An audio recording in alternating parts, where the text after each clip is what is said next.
इधर कुटनी नीतीश बाबू खाओ कुटनी। यानी सरकार के पास 50% से कम वोट है। इसका मतलब दाल में कुछ काला है। यह भी एक विडंबना है कि मुस्लिम और मुस्लिम आरक्षण विरोधी राजनीति करने वाले नरेंद्र मोदी इसके विरोधी दो दलों के समर्थन से प्रधानमंत्री बनेंगे। आप याद रखिएगा, सरकार में आते ही मुस्लिम आरक्षण का मसला भूल जाया जाएगा, कोई भी याद दिलाने नहीं आएगा। गठबंधन से इतनी नफरत थी कि प्रधानमंत्री इंडिया गठबंधन कभी नहीं कह पाए। जमात का इस्तेमाल करते थे जिससे लगे कि मुसलमानों का जमावड़ा है, और इंडिया की जगह इंडी कहते थे। इंडी जमात वाले धर्म के आधार पर मुसलमानों को आरक्षण देते हैं। मोदी कहता है मैं एससी, एसटी, ओबीसी को जो आरक्षण मिला है, बाबा साहब आंबेडकर ने जो अधिकार दिया है, भारत के संविधान ने जो अधिकार दिया है, एससी, एसटी, ओबीसी का आरक्षण की रक्षा करने के लिए मोदी जान की बाजी लगा देगा। और मैं इंडी गठबंधन वालों को कहता हूं कि जब तक मोदी जिंदा है, आप आदिवासियों का, दलितों का, पिछड़ों का, अति पिछड़ों का आरक्षण छीन करके मुसलमानों को वोट जिहाद करने वालों को नहीं दे सकते हैं। ये मैं आपको साफ कहता हूं। इतना साफ साफ कहने के बाद भी वे मुस्लिम आरक्षण के समर्थकों के दम पर तीसरी बार प्रधानमंत्री बनने जा रहे हैं।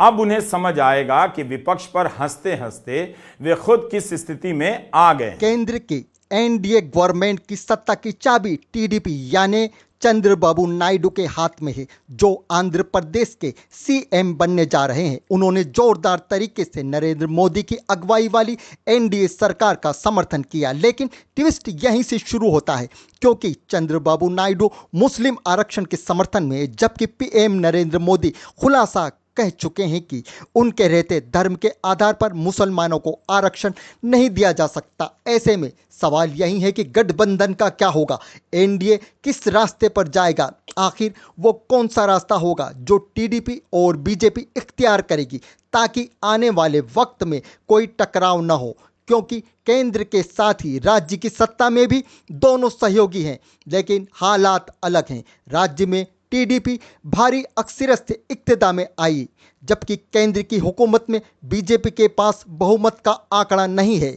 ऐसे में कौन किस पर भारी होगा, मुसलमानों के आरक्षण और सुविधाओं के दोनों का, यानी कि बीजेपी के खिलाफ बताते रहे, कहते रहे हैं कि हमारे रहते धर्म के आधार पर आरक्षण नहीं हो सकता।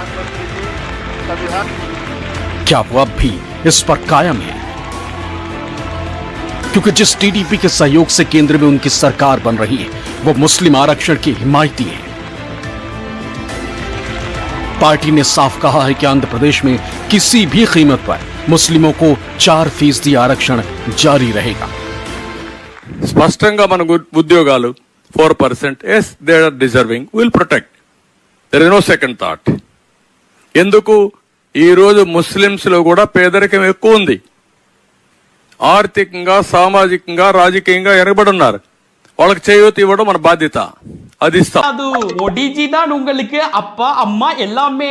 உங்களுக்காக 3 BHK ஃபிளாட் ஒன்னு புக் பண்ண சொல்லியிருக்கேன். ஒரு கட்லே ஒண்ணா போடுறோம், ஒண்ணாவே தூங்குறோம், ஒண்ணாவே சாப்பிடுறோம், ஒண்ணாவே எதை செஞ்சாலும் ஒண்ணா பண்றோம், ओके। इसलिए मोदी ने इस चुनाव में घुसपैठिया, ज्यादा बच्चे करने वाले, मंगलसूत्र छीन लेंगे वगैरह वगैरह टाइप के बयान दिए।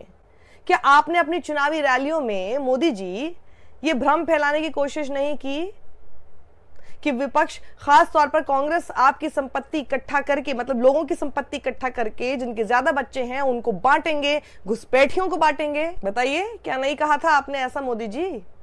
ये कांग्रेस का मैनिफेस्टो कह रहा है कि वो माताओं बहनों का सोने का हिसाब करेंगे उसकी जड़ती करेंगे, जानकारी लेंगे और फिर उस संपत्ति को बांट देंगे और उनको बांटेंगे जिनको मनमोहन सिंह जी की सरकार ने कहा था कि संपत्ति पर पहला अधिकार मुसलमानों का है।